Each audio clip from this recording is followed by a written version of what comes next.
The purpose for our workshop today is to talk about bullying.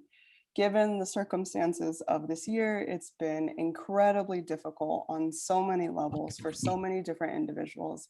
And for today, we wanted to focus on one particular problem, and that specifically is the rise in discrimination, the rise in bullying that we've been seeing across the board, but especially for individuals, for Asian individuals. And so we want to be here to offer support, to offer information, and to offer resources for everyone here.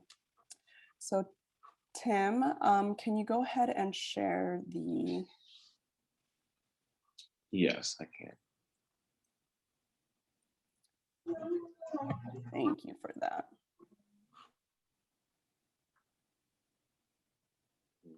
Second. Okay.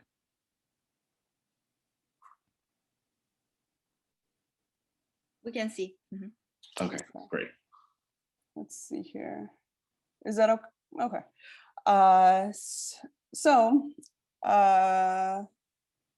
Okay. So for today, we'll be, for the purpose of today, we're breaking it up into two separate parts. The first part, it'll be quite a bit of us offering information, speaking a little bit, one, defining bullying. What is bullying and what that looks like? And it can actually take many forms. And then secondly, we're going to focus on how to talk to your child about bullying. How can you have a conversation with your child about how to cope with bullying, how to talk about bullying, and what to do when it comes up. And so we'll have different topics come up today. We'll provide a brief overview of each of those topics. And then depending on where individuals might have questions or comments, we're more than happy to explore a little further any area that people are interested in. So let's go ahead and get started. Okay. So first, like I said, let's define what bullying is first, because it can really look like so many different things.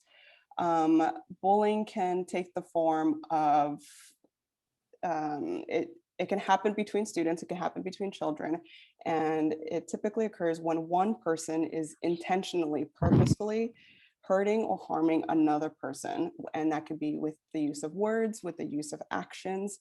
And this behavior is done on purpose with intention to bring about harm, to bring about hurt to another person. And this behavior typically happens more than once. When we talk about bullying, we're talking about something that's happening on a repeated, recurring basis. And usually with bullying as well, it happens between students, between children, between individuals who have a difference in power. So usually the bully has more power than the person receiving the bullying. And that can be defined someone who's bigger physically, someone who's older, someone who is more popular, someone, maybe a group of kids together are forming an alliance to bully. So when bullying is happening, it's usually when there's an imbalance of power between individuals. And so, Tim, you want to go ahead to the next slide? Thank you. And so, like I mentioned, bullying can take many forms. The first couple forms that we're going to talk about today, Tim, you can go ahead one more. Okay. The first couple that we're going to focus on today is physical. This is probably the easiest one to recognize. This can take the form of pushing, shoving, hitting, kicking, or some form in which someone is hurting another person's body. And this can include forms of bullying that can have real physical impact, or maybe not, but physical behaviors that are actions. And this can also actually include stealing someone else's belongings. Another form of bullying is emotional bullying. This one is a little less obvious. It's a little less clear when it's happening, but it hurts individuals on the inside. It can hurt how someone's feeling. And examples of this could be telling lies about someone else. It can be about spreading rumors about someone else, just telling things, hurtful words to someone else. A third form of bullying, verbal. This one's really common. This one's easier to detect, and examples of verbal bullying include teasing, name calling, threats, spreading rumors, gossip, saying things about someone that just aren't true. So the verbal and the emotional bullying, there's a lot of overlap here. There's a lot of overlap here, but with the emotional bullying, it's something that hurts someone's feelings, something that hurts on the inside for the student receiving that bullying. And then lastly, cyberbullying. This is one that we've been seeing a lot, especially with the rise of technology and the increased use of social media. Examples of cyberbullying include posting messages, sending messages, sending texts, sending photos. This can also be a platform where people can spread rumors about one another. And so this has been something that's also on the rise and something to be on the lookout for. Okay. Okay, so why is this important? Why is this premise of bullying and bullying prevention important, and how are children impacted, or how are they affected? So kids who are bullied can experience a variety of many different negative physical, social, emotional, academic, and even mental health issues or disruptions because of being bullied. There can be many health complaints. They could be complaining about maybe decreased GPA, or maybe struggling to focus in class, maybe social impacts of not wanting to go to school, not having friends there for support. So there are many different impacts that can happen from kids being bullied. So it's very important that we find and can talk about the best and correct ways on how to address bullying for our children. So who gets bullied? Really, bullying can happen to anyone. Bullying is about, again, as Melissa said, a difference in power. And bullying is about, someone's behavior towards another person. And that could be directed at the shy kid, the kid that's quiet, a student who's smart, or even, the class tough guy. Everyone can be bullied. It could be girls, boys, preschool kids, high school kids. Anyone, again, can and has the potential to be bullied or be a bully themselves. The one sure thing, though, is that no one ever deserves to be bullied, and everyone has a right to be safe. Everyone has a right to feel safe at school, to be able to learn, and without that being impacted or affected by other students.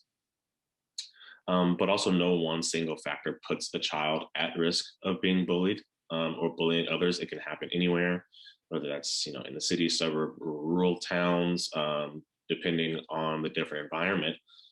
Some groups, including racial groups, can be isolated as a youth at school, and that can lead to an increased risk of being bullied, as we have seen during this pandemic.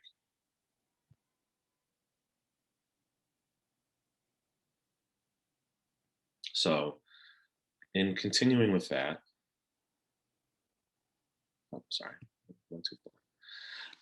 so why does bullying prevention matter? And more than 1 of every 5 students has reported being bullied in some regard. And again, this can lead to kids being afraid to go to school, afraid to go and socialize with other kids. Again, it can have many negative impacts as we've discussed. Students who are bullied may also have lower self-esteem. They may have lower self-confidence than other students. And students who are bullied sometimes have problems with the law when they're older. So it can have lasting impacts from them being bullied at any age. And this means that those students, they look for opportunities, they lose opportunities to learn. Being bullied can disrupt their ability to focus, can disrupt their ability to really be able to engage with the materials that they're learning at school, because they are already preoccupied with, wanting to be safe, figuring out how to be safe, and to avoid being bullied while they're at school. And again, it's every student's right to be able to learn in a very safe and healthy environment for themselves at school, and safe and healthy physically, mentally, emotionally, and socially. Students may also struggle to concentrate in school because they're afraid of being bullied, and students who see bullying happen, those who are bystanders, can often feel afraid or angry for themselves even though they don't know how to help, they don't know what to do, but even being a witness to bullying can have some, negative impacts on them.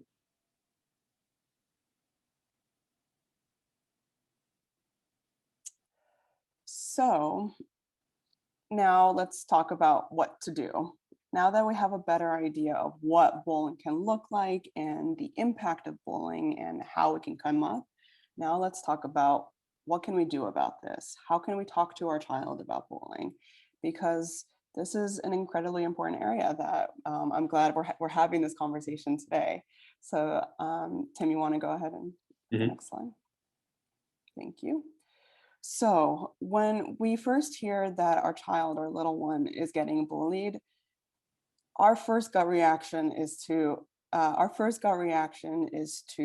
jump in, to save, to remove the child from that situation, to rescue the child. And sometimes that can actually be more unhelpful than helpful. And first, we're going to talk about what not to do. Some of the things that we as parents tell our kiddos is stand up to the bully.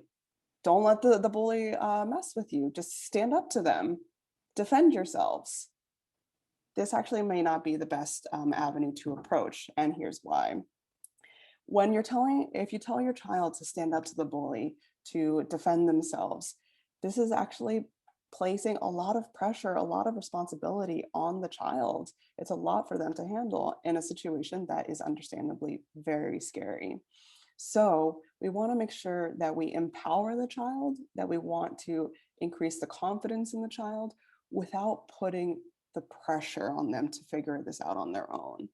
And so in those situations, yes, instill confidence in them, but also working with them, collaborating with them, and brainstorming solutions together, as opposed to sending them off into a situation that's scary, sending them off into a situation where they might feel scared to handle on their own. Secondly, another tempting response that we often tell children: ignore the bully, walk away, don't worry about it, just don't let it bother you. And this can actually be an unhelpful way to talk to children. And the reason for that is this is actually something kids is probably the first thing they do when a bully is approaching them, telling them mean things. This is probably their first step. And if they're coming to you to tell you that they're still being bullied, it means they probably have already tried ignoring the bullying and it hasn't been working. And there's also just research to show, and just from experiences in working with kids with bullying, ignoring a bullying can actually make the bullying get worse. It might actually it might trigger the bullies to try even harder. So when we encourage children to ignore the bullying, that actually might end up hurting them more. And then lastly, another, I think, very tempting response from parents is to intervene themselves, to rescue the child themselves, to step in themselves, whether that's through calling the parents of the bully, whether that's through approaching teachers, approaching the school. And we're going to talk a little bit more about this, but this actually might be another unhelpful way of helping the child. And the reason for this is because, going back to what I was saying a few moments ago, we want to make this a collaboration, make this a team effort between you and your child to approach the school, to approach teachers, so that way you guys are working in this together. Because this essentially teaches your child, hey, I'm telling my mom, I'm telling my dad about this, and we're going to resolve this together, as opposed to the child thinking, I'm going to tell mom and dad about this, I'm going to let them deal with it and let them rescue me. But then it removes the opportunity for your child to learn, like, hey, I can do something about this. I can be an active participant in managing this bullying situation. And so the three things that we have here, we'll talk more about this. Yes, there are ways that you can assert yourself, where your child can assert themselves as bullies. Yes, there are situations that if a situation is unsafe, yes, we should walk away and ignore. And yes, we would want to invite parents to work with their children to talk to teachers, but there are ways there are certain ways that we do this that can be helpful. Okay. Go to the next slide. Okay.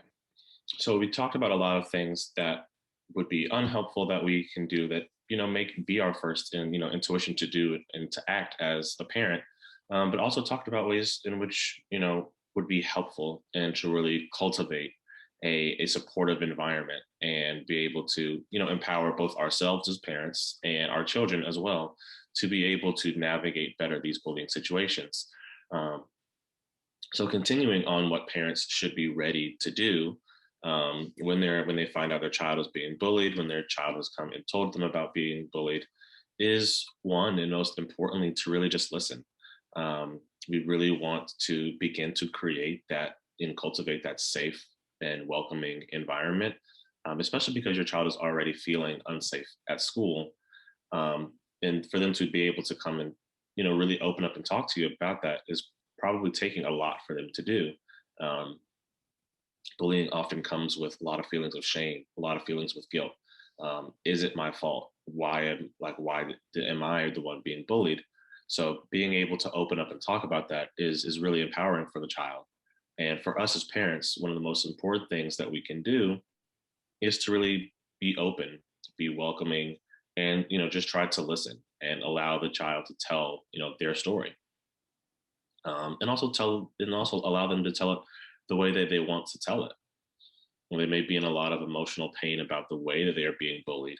There may be a lot of feelings that come up about them being bullied, about themselves, and about the situation at large. So being open, being very supportive, and really just providing a listening ear in a non-judgmental way can really be reassuring to the child.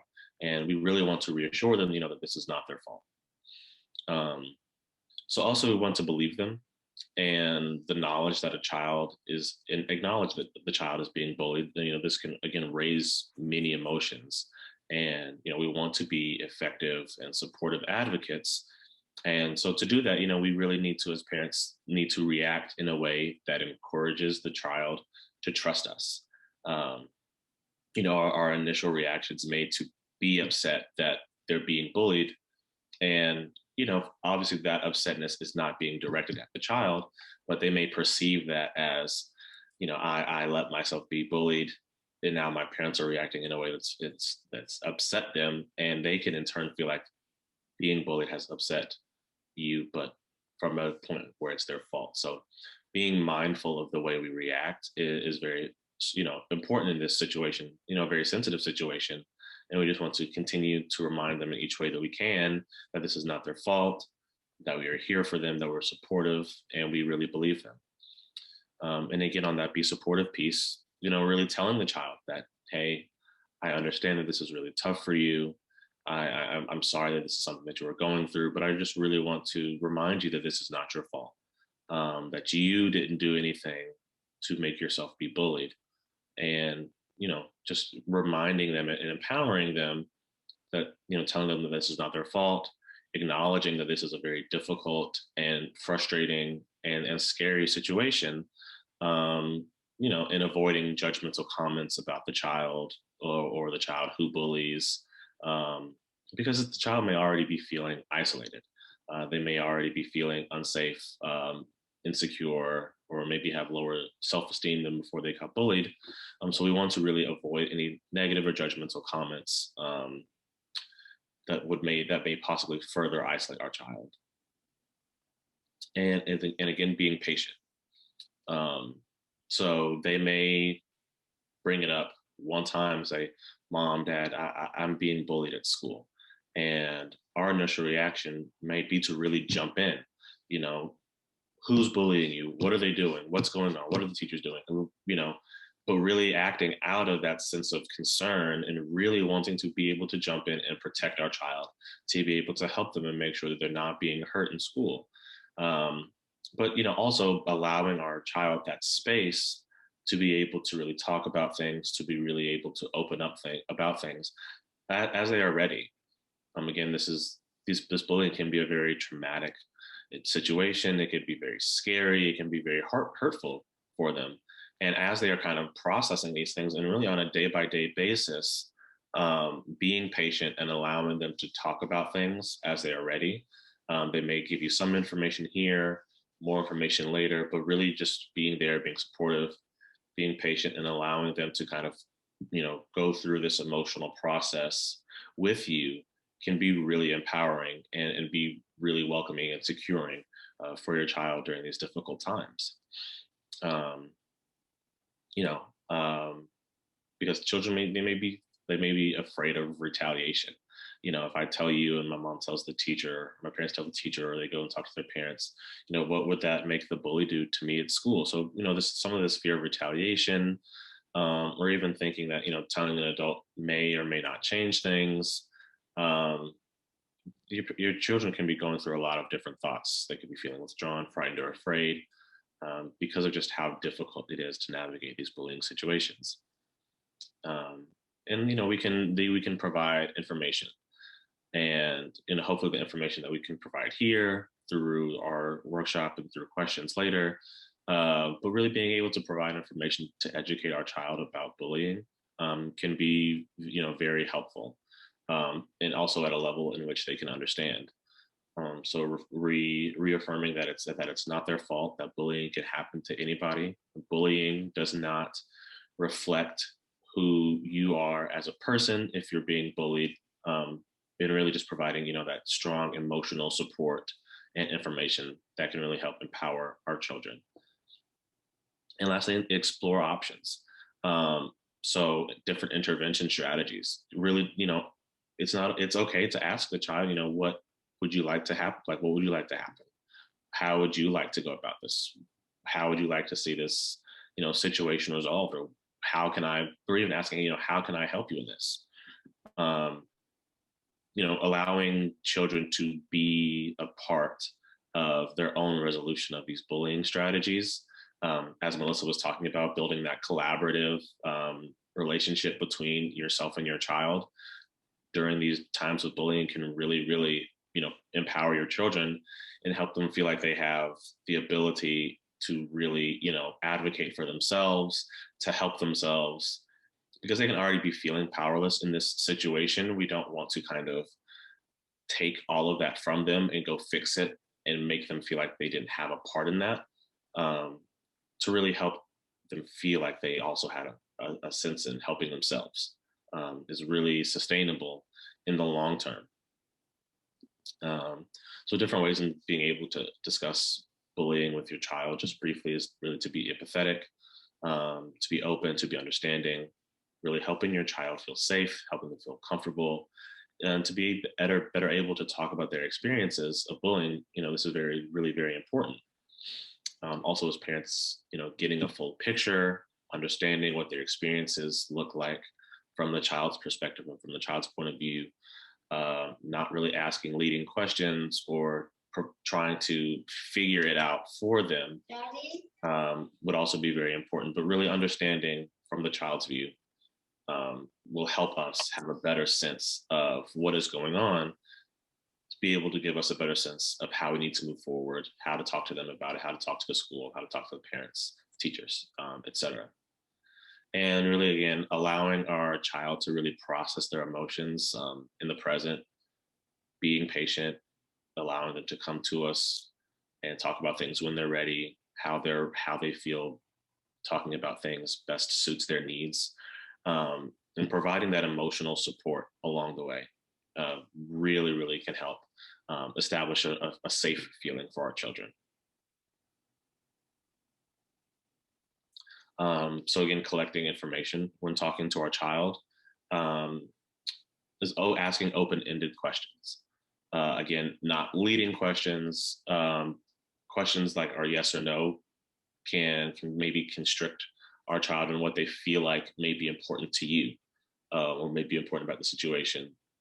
But when asking open-ended questions, this can help our children talk about their situation, to really think more deeper, think critically, and expand and give us as much information as they think is helpful, as much information as they feel ready to give us. And beginning with asking questions that address the child's environment. and moving on from there to questions that directly impact the child. So, for example, how was your bus ride today? How was school today? How was lunch? How was recess? Generally asking about these situations in areas in which bullying can happen more often. And then maybe asking more attenuated and more specific questions afterwards. Have you ever seen anyone being mean to someone else on the bus at recess? Providing a more neutral way for your child to really feel comfortable and open up and be able to talk about things. And also acknowledging that because there is a lot of shame and guilt associated with bullying, that the first time our children may bring up to us that they are being bullied is by saying that they saw a friend being bullied when they may actually be talking about themselves, or maybe bringing up to you a hypothetical, like, what if I saw, what would happen, or what should I do if I saw one of my friends being bullied? To kind of de-identify from themselves because they're already feeling, afraid and maybe ashamed. So just being able to acknowledge or maybe understand that our first time hearing it as parents may also be as hypotheticals, or maybe as children, replacing themselves with someone else. But again, being able to ask these open-ended questions can really provide them that avenue to begin to open up and talk about things, and to understand that it is okay to discuss these things. And then, moving on to questions that may directly affect or impact the child. So for example, are you afraid to get on the bus? Has anyone ever been mean to you on the bus, or been mean to you on the playground? And kind of talking to them again, reassuring them that it's not their fault, being sympathetic, finding out for them what exactly is going on, and prompting them to be specific and to provide as much information as they can, but in a more reassuring way, like, it's okay, you could tell me more, I'm here for you, everything that you say is, can really just help us better help you through these situations. And it's also important to get an understanding of how long this has been happening, how long they've been experiencing these bullying examples, and asking them, how they've been handling it so far. What have they been doing themselves as they've been experiencing this bullying? And also really important is to ask them how they feel about it. How do they feel about the situation? How do they feel about the bully? How do they feel about themselves? Getting a better understanding of what it is that they're feeling and thinking is also very important for us as parents. And, if they're bullies from school, finding out how, in which ways that this operates throughout their school day. Does it happen more so in one area of school than another? Like, is it more so on the bus ride home? Is it more so at recess? These are also things as a parent, getting a better understanding of can better help you when it comes time to discuss things with the school, or discuss things with teachers, or even to discuss them with your child, as how they can navigate that throughout their school day.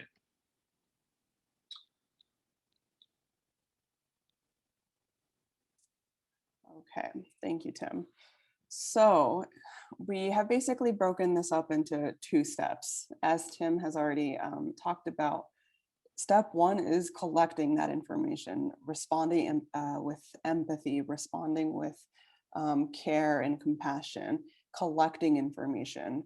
Before we can do anything about the bullying, we need to make sure that we know all the details. And like Tim was saying, being patient, active listening, those are all really crucial details. And then once we have that information, there are so many different things that we can do with bullying, and helping the child, working with the child to cope with it and to hopefully find a way to make it stop. So we've created this little helpful roadmap for you to really just show that there's no one solution. There's no one correct thing to do. There's actually a bunch of different things that we can do, and there are these multiple avenues that we can explore, and that we should explore together, not try one strategy and stick to one strategy. Instead, finding all the strategies and trying to use them all together. So step 1 of coping and dealing with bullying is to know your rights, to know what you deserve, both as a parent and also as a child in a situation of bullying. And we'll dig a little deeper for each of these aspects, but I'm just going to provide a brief overview now. And so helping the child recognize what they deserve and what is their right. And that actually can come up as you're responding with empathy, as you're responding with compassion, letting them know this is not your fault, like Tim was saying. This is not about you. You have the right to feel safe. You have the right to feel secure, and you have the right to go to school without worries about being bullied. Secondly, building that social network, building that sense of social support, letting your child know they are not alone. Finding friends, finding cousins, finding aunts and uncles, you're as a parent, teachers, finding all the individuals in the child's network and building that and letting them know that they have support and someone that they can lean on. Because essentially what this teaches your child, that they're not alone, that they can ask for help, that someone else can be there with them as they cope with it and as they manage with bullying. And thirdly here, like I said, asking for help, identifying someone from their social network, identifying someone who they feel comfortable with and asking that person for help, letting them know like these are the people that are here and available for you. So any one of us, please ask us for help. It's like letting your child know that you are available. Another strategy that we advocate for, in addition to all these other things that we're talking about, is talking to your child about being assertive. And here we'll talk about this more in a little bit, but there's a big distinction between being assertive versus fighting the bully. And those are two very different things. And the boundary between those two things can be a little tricky, right? We don't want to have your child in any unsafe situation. We don't want your child to be at risk for getting hurt even more. However, we do want to also empower your child. We want them to know they have strength too, that they have the ability to stand up for themselves, to assert themselves. But they can do that without fighting the bully. They can do that without engaging the bully. They can do that without making it worse. And we'll talk a little bit more about that in a little bit. And then mobilizing our forces. As we're being assertive, as we're coping with bullying, reaching out to our social network, saying like, hey, this is giving them an update. This is what's happening. This is how it went. If things didn't go so well, let's revisit our social network. Let's go back and get our team together.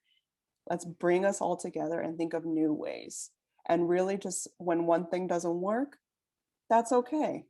Let's go back to the team, go back to that collaboration and bring our heads together to think about another way to keep trying and not to give up. And then lastly, remaining observant. You know, as bullying happens, if it improves, great, that's what we're looking for. But there's always a worry that that bullying can come back, that it can come up again. And so we want to make sure that we're remaining observant for that and letting the child know, hey, you know, we've been doing really well. We've been able to fix the system. We've been able to decrease that bullying, but we want to keep our eye open for when it comes up again, because there's always that risk, which is an unfortunate truth, but it is possible. So being observant of your child and letting your child know too, like be observant of those around you and see if it comes up again. And so now we're going to go a little bit deeper into each of those steps from that roadmap. So the first one, like I said, knowing your rights. The things that we have here on the slide are things that we hope that you can convey to your child, letting your child know that they have rights, letting them know that they have strength and power in this situation where they might be feeling powerless, where they might be feeling helpless. So letting them know they have the right to ask for more information. They have the right to make mistakes. They have the right to ask for help and to be listened to and to be taken seriously. Letting them know that they can say no and that they don't have to feel bad or they don't have to feel shame when they say no to a bully, right?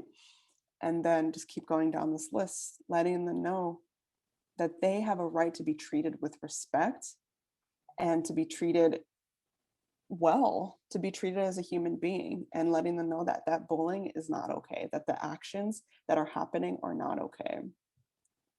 I have the right to ask for what I want. I have the right to express and feel my emotions, letting them know that their experience is okay. Because I think as parents, we jump the gun and we want to say like, this is terrible. This is, how dare this bully be allowed in this classroom, right? But letting them know like, I'm so sorry that you're feeling this way.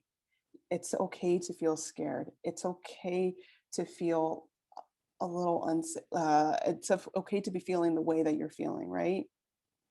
And here we are to work with you to help you get to a place of safety, right? So normalizing those emotions. Going down this list again, letting your child know they have the right to make some time to think about a decision. I think when it comes to bullying, when it's an issue about safety, we want to jump the gun, right? We want to think of a solution that will happen now. But all these strategies, all these avenues that we're exploring, it takes time to plan this out. So working with your child to think through these decisions, letting them know that going at a pace that they're comfortable with is okay. And then they have the right to feel good about themselves and to feel proud about themselves and to explore whichever avenue they do want to pursue. And that there is flexibility in that, because like we're saying today, there's so many different options that can be explored. There is no one right solution. So your child, you and your child have all these rights, all these rights that are on the slide, that you and your child have the right to feel scared, but also have the right to do something about it.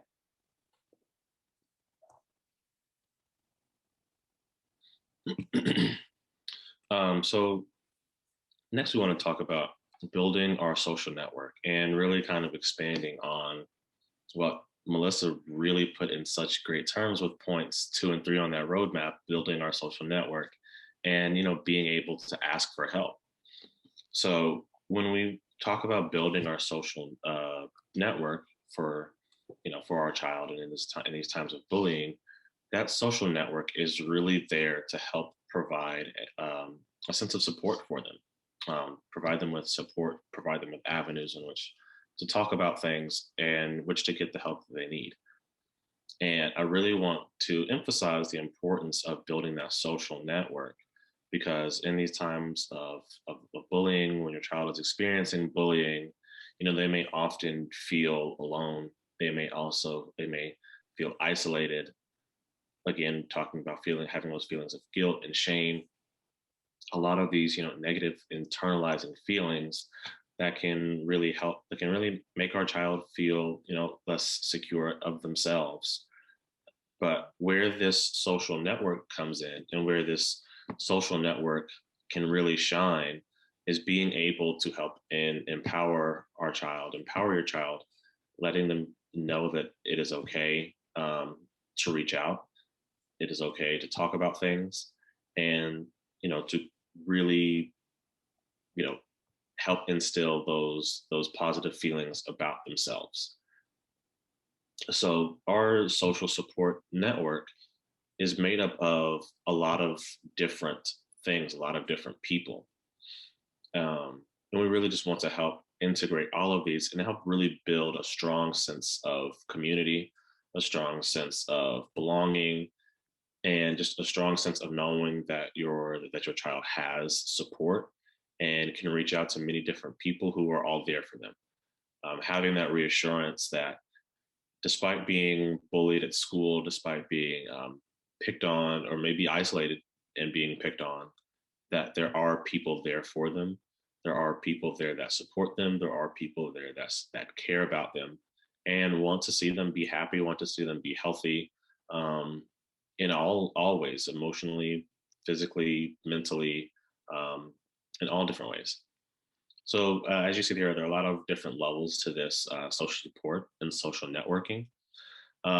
So that level one, is parents and siblings.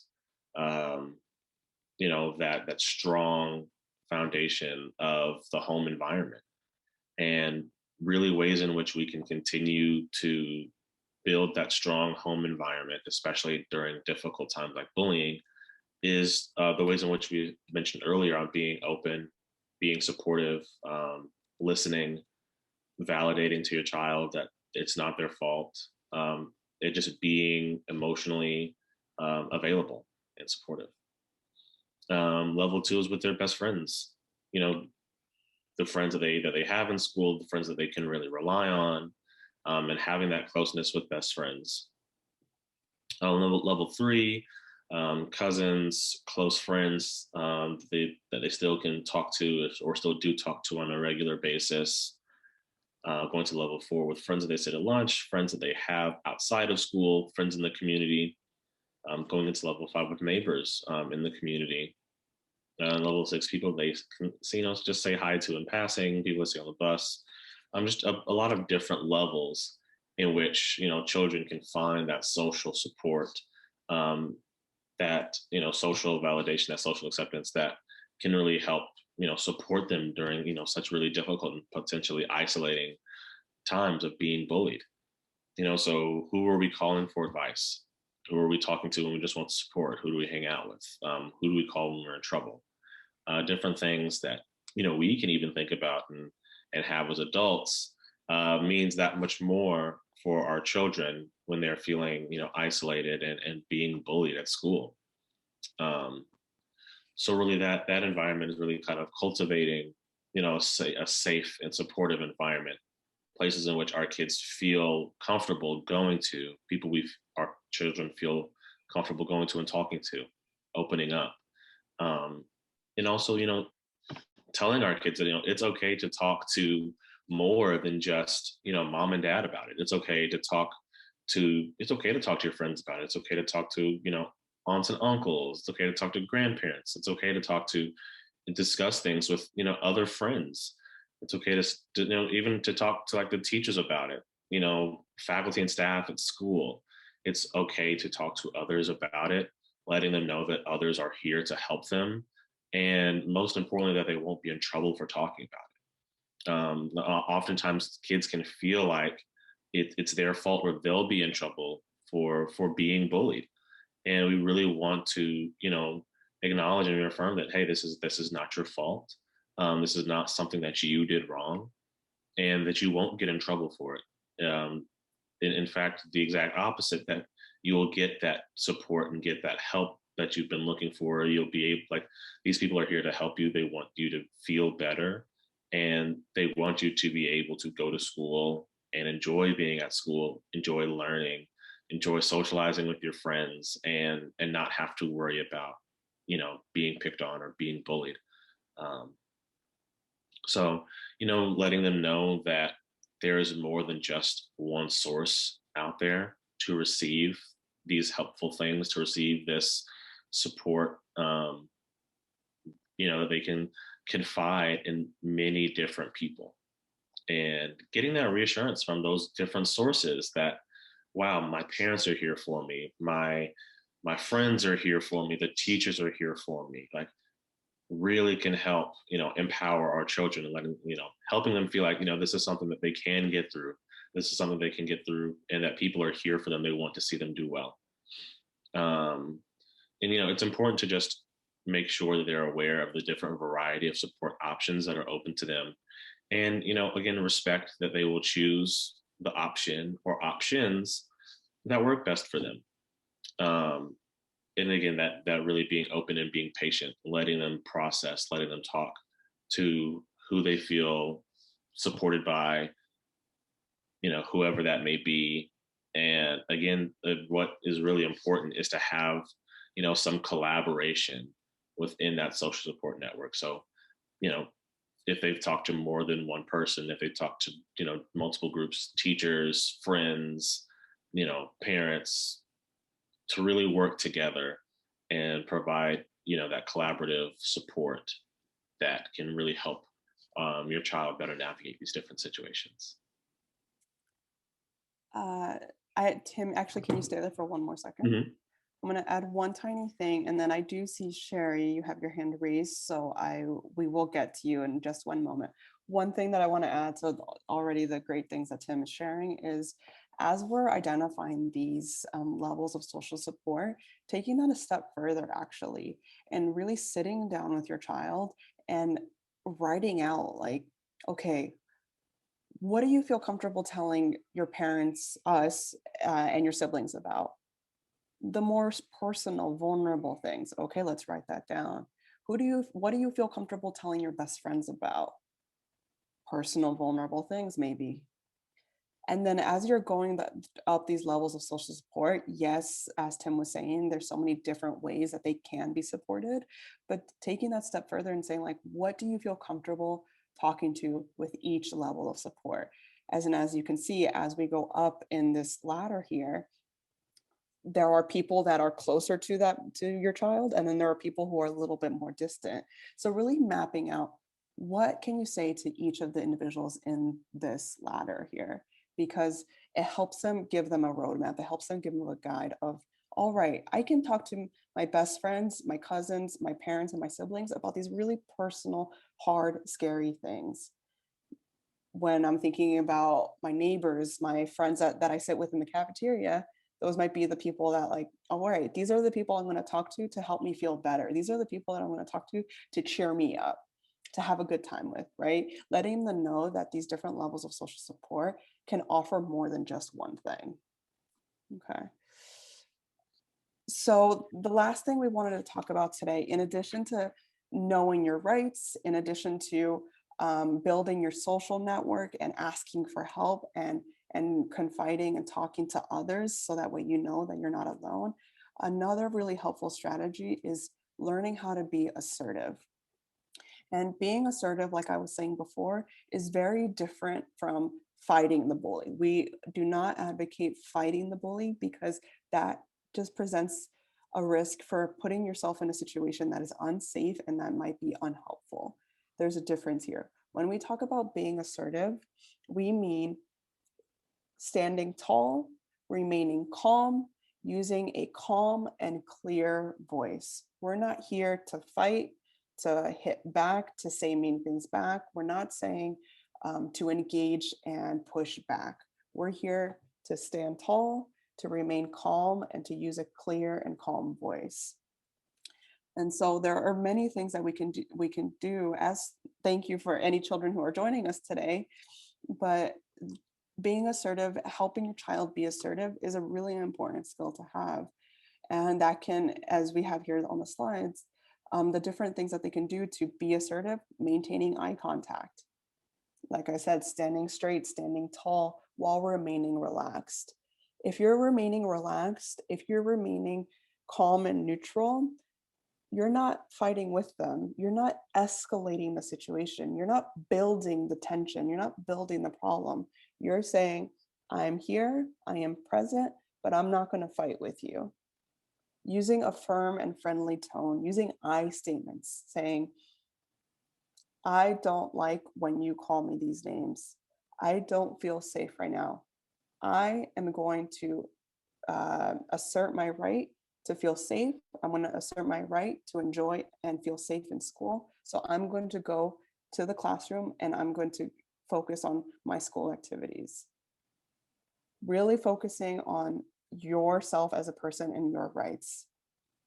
And then another thing that could be used here too is some active listening.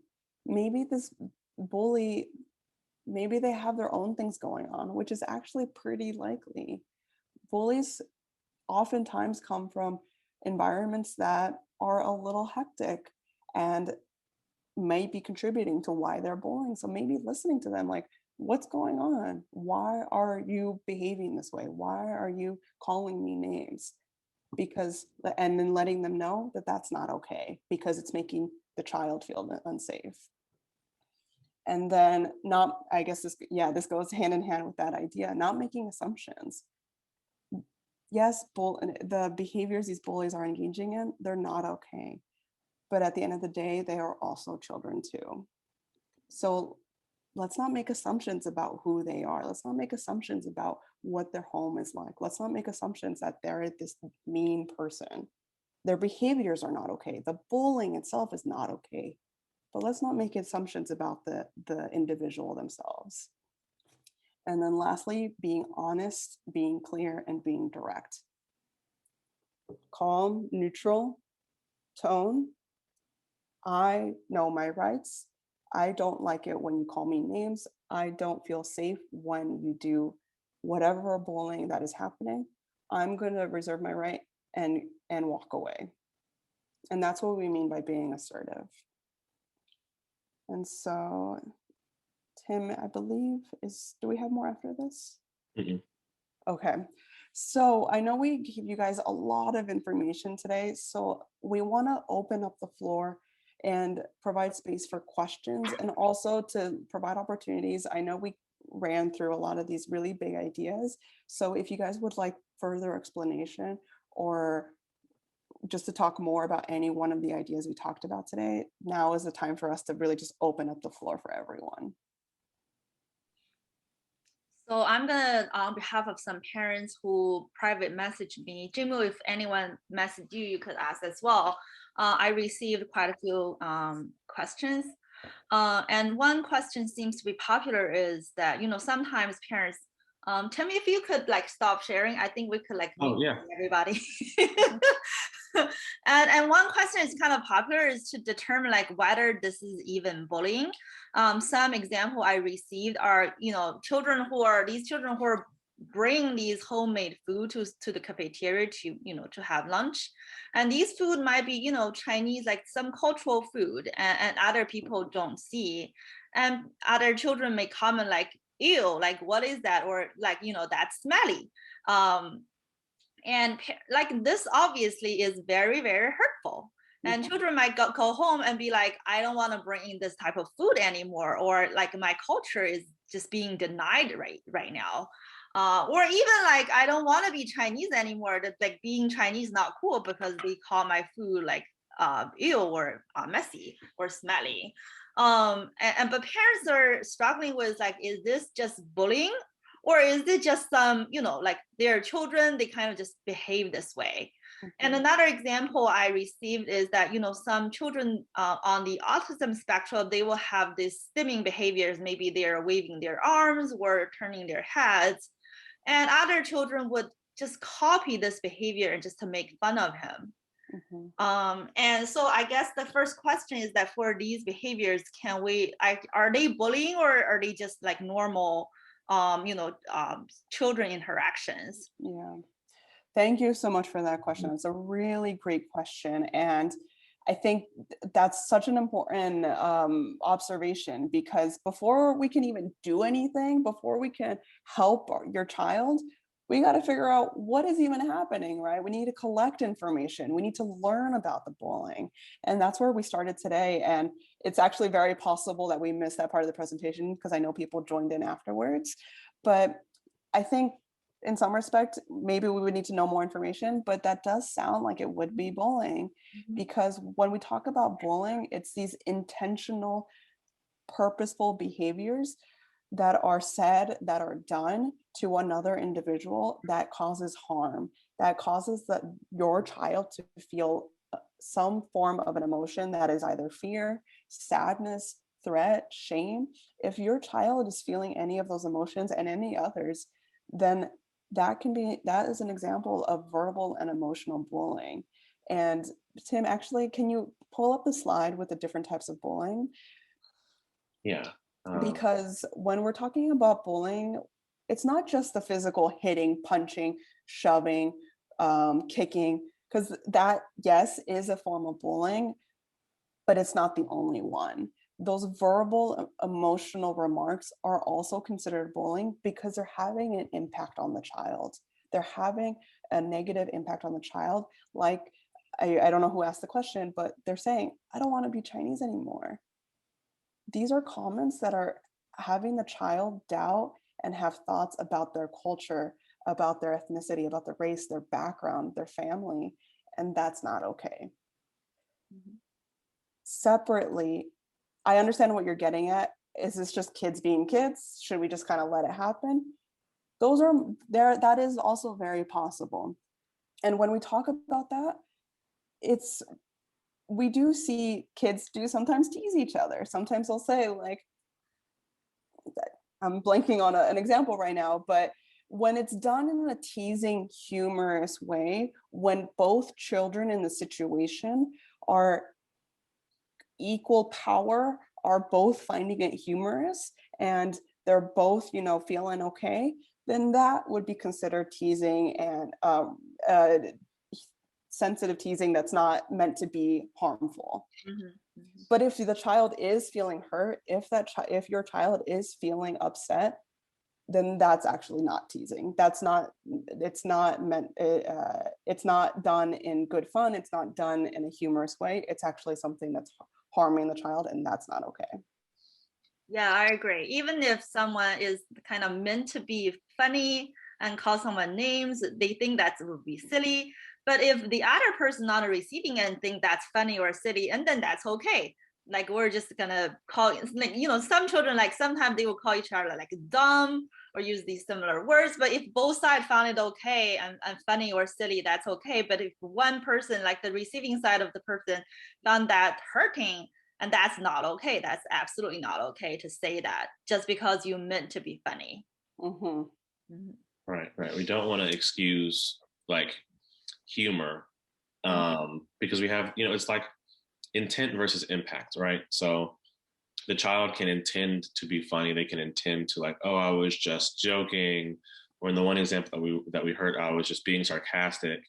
And, that may be how the child, like, intended to do it, but also, like, what was the impact on the person who they said it to?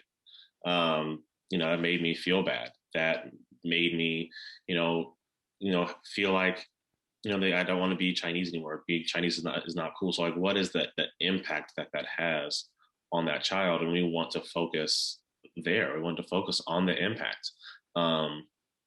Because if okay, well, they didn't mean it. They said they were being sarcastic. Well, that just, that doesn't validate the feelings of the child.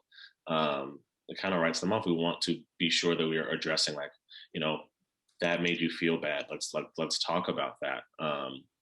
And really, especially right now with, what we're seeing in the world, all the, this anti-Asian rhetoric around COVID-19, and, how that has, found its way into the school system, found its way to the children, which is just, that's terrible. That's tragic. We really want to be able to, sit down with our kids, as we've talked about, and find those ways to really listen, hear what it is that they're saying, hear their process about that, how that's made them feel, what their feelings are towards it, and really, begin to, talk about empowering them, talk about, especially when it comes to identity, what does your identity mean to you?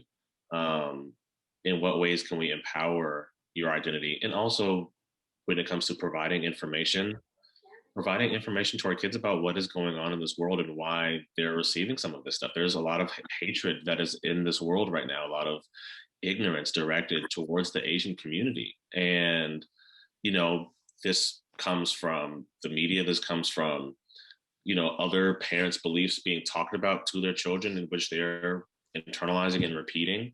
So providing that information and providing that knowledge to our children so they can better understand, this is the context and what is going on, and having that discussion of what can we do as parents? How can we support you? How can we talk about these things to where you're hearing these things in the larger context of the world, and how we can really support you, how we can really empower you to know that being Asian, being Chinese is cool. And that is okay, and that's awesome. Like, this is who you are, and in no way should you ever feel bad about being who you are. And really empowering that identity in our children, and providing that within this grander context, I think is something that is really important, and can really help your child feel confident about themselves, and knowing who they are, and feeling confident and empowered about their identity. Thank you, Tim. That's such a powerful message. Another question I received is that, sometimes some children may have a disability that kind of prevent them from fully expressing what happens in school. And other times children may just have like this temperament and really don't want to talk all that much. Parents would notice that, this parents noticed that her son kind of refused to go to school and like really struggling to go to school. And she suspects that something must have happened recently in school. The child is either, not able to express verbally because of the language delay, or, just not wanting to talk to the parents. Like, what do parents do at this time about this? Mm-hmm. Another really great question. Thank you for that. Well, one, as Tim was saying earlier in the presentation, being patient, right? If there are any language abilities, being patient and working in it easily, what's going on? What's bringing you down? We're noticing these things. You're staying home, not wanting to go to school. Approaching the topic in a sensitive and slow manner. If we insert like, are you being bullied? Are you getting attacked? That's really strong language and it's a really scary to talk about. So we want to approach the topic easily and sensitively. And then the other point that was made, what if language is a barrier here? What if your child can't express themselves? That's okay. There are other avenues to explore. Collecting information, we can talk to the teacher. We can talk to your child's peers at school. We can talk to other administrators or other individuals in the setting that you're working with. And that's another way that we can collect information, right? It's not just your child that has that piece of information, because if the bullying is happening, I imagine someone else is seeing it on some level, in some way, form, or fashion. So if your child can't express for themselves, seeking that information through other avenues, if that's possible.